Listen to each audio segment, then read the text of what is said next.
ఆ రోజు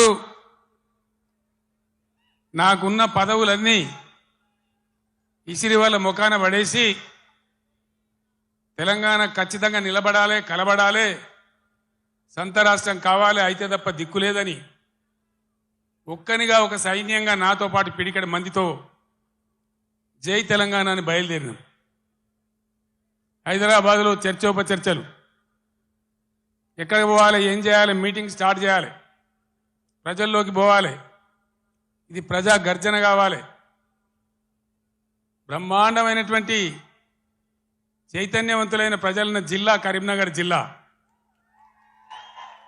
ఇది పోరాటాల గడ్డ.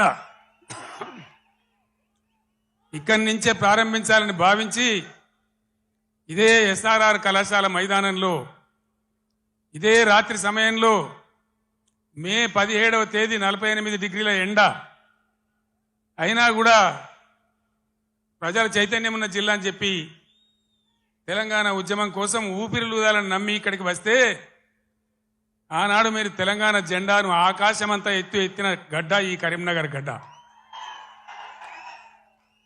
ఈ కరీంనగర్ గడ్డ మట్టినే బొట్టుగా పెట్టుకొని ఇక్కడనే పిడికిలెత్తి కార్యాచరణ చెప్పి నేను ఉద్యమం కోసం బయలుదేరిన. తర్వాత కథంతా మీకు తెలుసు, మీరే కథానాయకులు, మీరే నన్ను ముందుకు నడిపిండ్రు. కానీ కాంగ్రెస్ పార్టీ ఎటువంటి పార్టీ? నువ్వెక్కడిదివా, మాతో నువ్వు గెలిచినావు కేసీఆర్,